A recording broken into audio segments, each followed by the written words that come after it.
Hi guys, this is the Cotton and Kanthal show. This week we're not going to talk about vaping in the news, we're going to do something a little bit more interesting. We've got on the show today our first guest of Founders Stories. So in business we work alongside a number of companies through Vape and Juice, and some we have a close relationship with, some not so much. We try and do business with people we like. That's probably the same for any business. It's a good mantra to have. And we've watched this company, whose founders on the show today, go from being a company really struggling to find their way a couple of years ago to being something that is one of the major names in the industry right now in the UK. What they've done is impressive. It's all down to an amazing team and the vision of my guest today. The company is a true made in England story. It's Doozy Vape, and today we've got Imran Ismail. Hi, Imran. Hi, David. Yeah, cool, mate. You're there. Excellent. So I want you to just imagine this is going to be the least scary job interview you've ever had. Okay. No, that's fine. That's fine. No problem. Oh, mate, if I sound a bit rough, I'm worse than I was when we spoke earlier in the week because I'm just catching more of my child's virus, I think. So not feeling great. No, that's cool. Wait, thanks. I can hear you.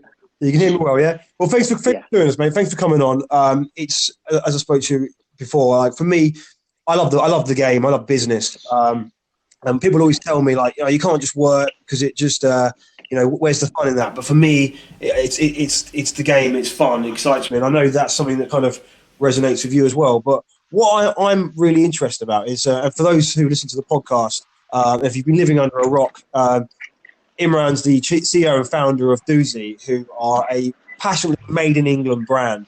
And we've been doing a bit of business now for a while, and I'm chuffed to have you on. But let's talk about your origin story. What was the first time you did anything entrepreneurial? Well, I mean, it goes back a long way. It's in the playground. Yeah. Most things start in the playground with your peers. And basically it was a case of the tuck shop. Yeah. Before the tuck shop came. Oh, right. And it was a case of supply and demand. It was only a case of the bourbons, those red bourbons with the toffee centre, and I used to get them on my way home from school, the quarters, on the scale. Yeah, I remember. And then I thought, well, I buy a bag of them with whatever money I had, and then I used to sell them singly. Yeah, in school, I think it was about 10p, 5p or something in them days. And that used to pay for my sweet stash, and used to pay for a bit extra. That's correct. Where did you get? I mean, what did your parents think of the idea when you were doing it? Where did you go? Oh, this is a smart idea. What made you think to do it? My parents, they loved it because they thought, well, we don't have to give him pocket money; he's making his own. That makes sense. Yeah. Brilliant. But, I mean, being the son of an accountant. I've always been wary of looking after the pennies and the pounds take care of themselves. Oh, I've heard that phrase so many times in my life growing up. It's funny, do you know what? The story you just said about the playground, I've heard so many people in similar situations to yourself.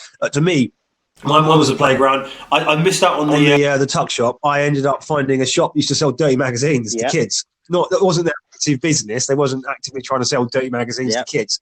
But we used to get magazines after plucking up the courage to go and buy them, and then we'd cut the posters out and we'd sell the posters individually. And then when the floppy disk drives come out, we started selling electronic versions of them as well. That was but it's the same story you hear time and time again of people who run their own businesses of how they got into it. So that's fascinating. No, of course. I mean, it's a long catalogue of things that I've bought and sold over the years. Just flipping money, but it was never serious. That was the thing. You see, you get fed up, you do that, and then there's a certain amount of buzz in doing that, and then you think, you know what, you want a bit of a bigger challenge, you want something a little bit more exciting, and then you're looking for the big thrill. Yeah. So then it's just one step at a time, and here we are now. Yeah. Yeah, definitely. Did you so before you so you finished in the playground, what was the first sort of job you went to after you finished school, after you finished college? Well, I mean, being completely honest, it was flipping burgers at McDonald's. I mean, you got to start somewhere, right? Right, damn right. We actively recruit people who work at places like McDonald's and KFC because you just know they train them properly. Yeah. If someone takes a course there, we've got a couple of great workers actually been at KFC, but mate, there's nothing. Job's a job, isn't it? It's what was it like growing up for you as a kid? What were your parents' sort of ambitions for you? I mean, look, my parents, they were very strict. They were old school. We've got African origins. My mum's from Kenya, dad's from Zimbabwe. Came over here as a student. He's a chartered accountant. He's retired now. Hi, David. Hi there, mate. Gremlin in the system, so you cut out there. But so your parents are strict upbringing. So what did you? So you finished flipping burgers. So what made that jump? I mean, how did you come to sort of find out about vaping? What got you into that? So what it was basically about 6 years ago now. It was just a case of trying to find a healthy alternative because I was really into sport at the time. And I went to Totally Wicked. They gave me a kit, and the kit was I can't remember what it was called now, but yeah, it did the job, but there was just no flavour there. I wasn't enjoying it. It was just so basic and bland. So then, so what I thought was, let me try and see what I can do with their gold concentrates that they had. So I used to do a little bit of tinkering around and stuff, but it just didn't quite hit the spot. So I became what our strapline is now, Chase the Flavour. I was chasing the flavour from the very beginning, yeah? And that's carried through all the way because, having started vaping with, less flavour and not so good liquid, I always thought, if I ever did it, I'd do a lot better than what was out there, yeah? And then I started messing with a few concentrates over the years, and, it wasn't easy because to get it right, it was very harsh. It was, the PG, the quality wasn't there neither. No. But, I persevered. And then it got to a stage where I thought, after my last job in the sales world, where it was very corporate, and it's time to now maybe, go it alone and do something for myself. It was a big risk because obviously there's no certainty when you work for yourself and there's no money coming in. No, but, I firmly believed that I could do it. Yeah, I had no backing. It was quite sudden as well at the time, so I wouldn't say knee jerk, but I thought let's see what I can do. And then I started Doozy in 2015. It wasn't official, it wasn't launched. It was the start of the flavor process, the R&D, and all that kind of thing. And to be completely honest, the first range was not very good. Yeah. In terms of the branding, the reaction was not as what I expected. That's honest. Yeah, no, that's good. So, it wasn't. But although from the original range, we still have some outstanding bestsellers like our Liquid Gold. I mean, and that, as I said when I spoke to you, that's how I come across it. I was going through. As I spoke to you, just the other day, and I found the liquids in one of the shops. I thought the packaging wasn't all there at the time. But the liquid was amazing, and I remember calling up Mo over there and saying, "Look, I love your liquids. Your packaging needs to change." And he went, "It's funny you called me because the packaging has changed. Check out these." And he sent me over a WhatsApp, and we are where we are today, and it's and it just keeps evolving, and it looks fun. I mean, I'm sat there. I've got my desk is covered with these. Imran, I've been my assistants have put loads of little Doozy bits out, but the packaging's incredible now. It's just improved so much. Yeah, I mean, it's the third generation in the branding. The first one was, you can see the first one on Instagram. Yeah. Right down to the bottom, you'll see the first sort of round of Doozy's branding and the flavours. But the only ones that remained were Liquid Gold, Golden Alexa, Greek Delight, and Lush. Apart from that, the other ones, they were dropped. I went back to the drawing board. I thought, right, what can I do here? Because at the time, an old friend of mine, which everybody knows, Vaping with Vic. Yeah. We've got history in terms of we're friends. But at the time, he was given samples to kind of have a go at, and he didn't really like them all, and I kind of panicked because I thought, his review was the be all end all. If it flies with him, you're gonna make it. If it doesn't, then that's it. There is no business. But it doesn't quite work that way. It's probably my naive thinking. But I asked him to take his review down because I wasn't happy. And then one thing led to another. It's a long story, one for another day, perhaps. But he highlighted a lot of things where the flavour lacked certain things, which then I took it on as a personal challenge. challenge because it was a mountain in terms of getting it right. Because end of the day, there's a lot of liquid out there. There was then. I was looking in the industry at the time. You had Ruthless that were number one. Yeah. And then Dinner Lady were just making an appearance as well at the time, and the game was changing, and it was changing really quickly. People's palates, expectations, that kind of thing. So I thought, right. So then I had three core things. Yeah, three core things that had to make the liquid what it should be, and that was the inhale experience, the exhale, and then the aftertaste. Right. Now, again, things have changed now. People don't want full on flavor. People like it a little bit mild. But at the time, those three things, they were, put in front of me, and that's what I stuck to. And I'd say I achieved that to a certain extent because, in doing so, those flavors are still selling well today, and they're on your shelves in terms of the Doozy fruit, the cool and dessert collection. Yeah, they're still going. They're still going. It's interesting. Yeah. You've got a lot of people out there in the industry have just produced stuff and they put a box around it and they've gone right bang sell it. And when you're talking then about when Ruthless were one of the big players in the game, some of the flavors out there were pretty low quality. There wasn't much exciting, but see that you actually have kind of a real process behind it. That's probably why you've got such a good product. It's good preparation. Yeah, I mean, thank you for that. I mean, in 2016, everybody was using menthol.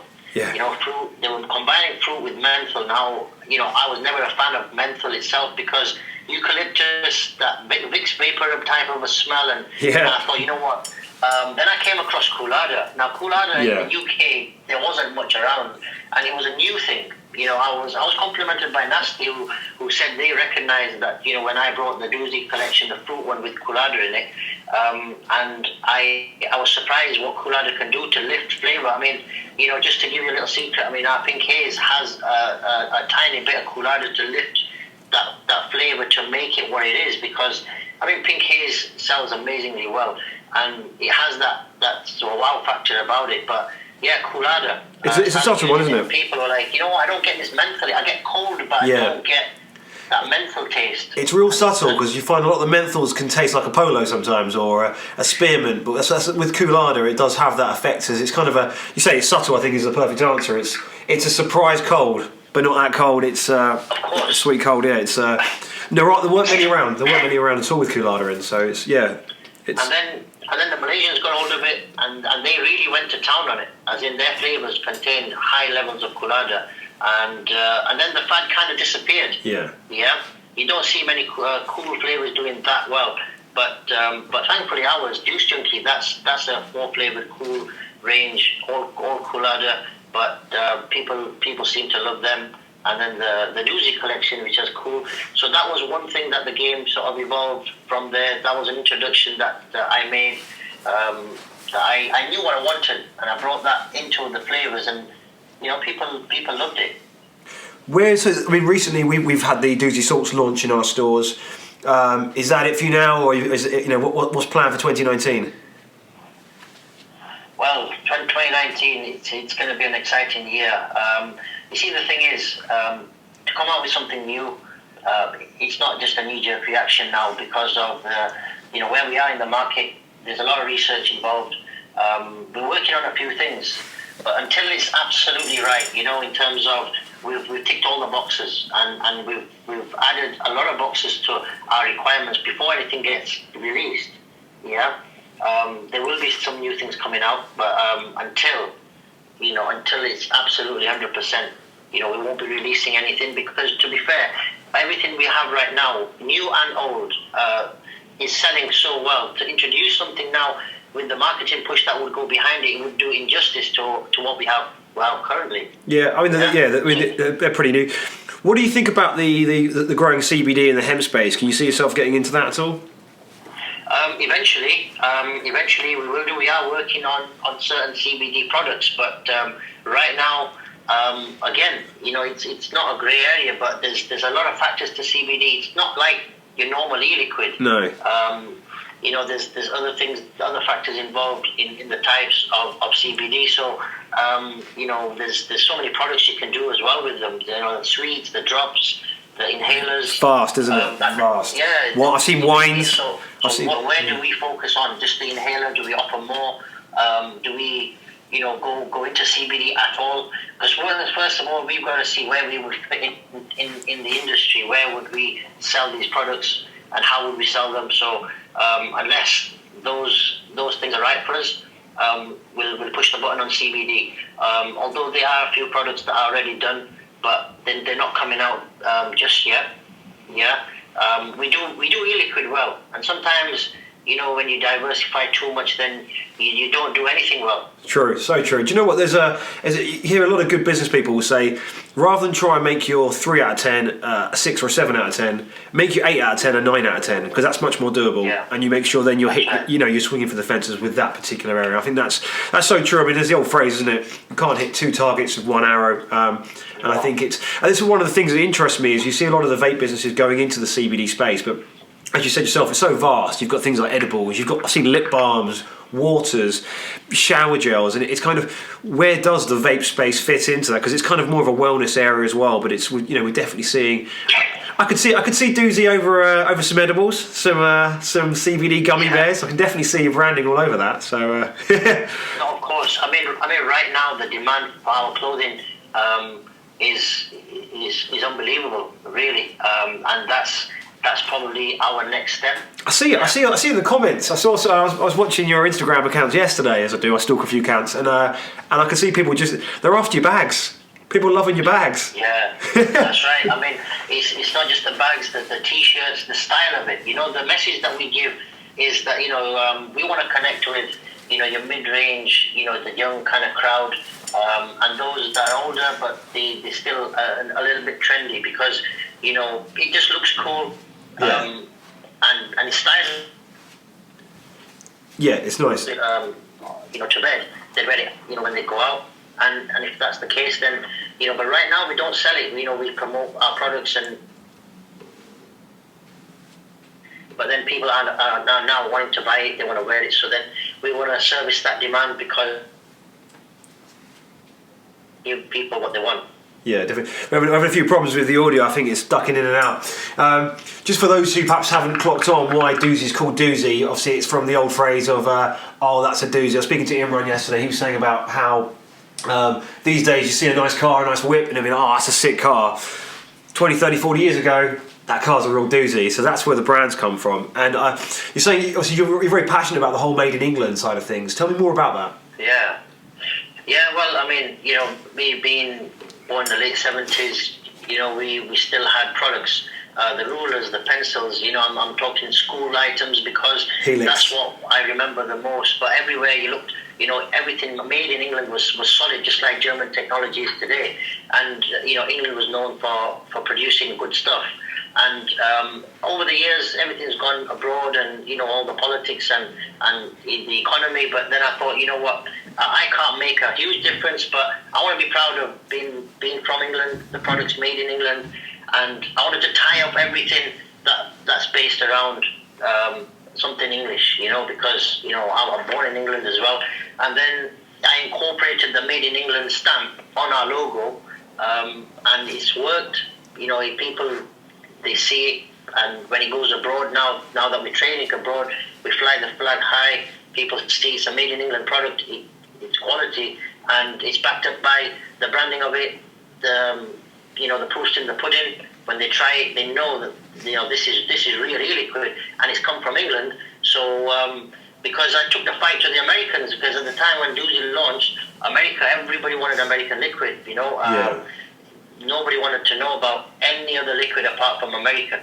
Yeah. And then I thought, let's give them a run for the money. So now, Made in England's in America, and showing them how it's done. We used to get, in the early days, people, I mean, when we first opened, I remember I had the shop open, and I had a box of Hang Seng, or Phil, I think it was Phil Lifers was their other brand. And then I made a decision about 6 months in that I didn't want to stop Chinese-made bulk factory-produced juice. And people were actively coming in going, where's this juice made? And I think there's always been a strong demand, certainly in the UK, for liquids made domestically. And so you're seeing it in America. Do you think is it more of a pull as well? Do you think people are like, oh, that's cool, it's made in England? Yeah, well, the thing is, you see, they love our accent. Yeah, They love our accent. They love the fact that it's from England, and it's good that it's an easy sell, because when they look at it, it's pleasing to them. They appreciate the quality of the branding, and then when they try the flavors, it ticks their boxes, and they're happy that we want to stop this. We want this product, but it was really a case of made in England. The name of the company.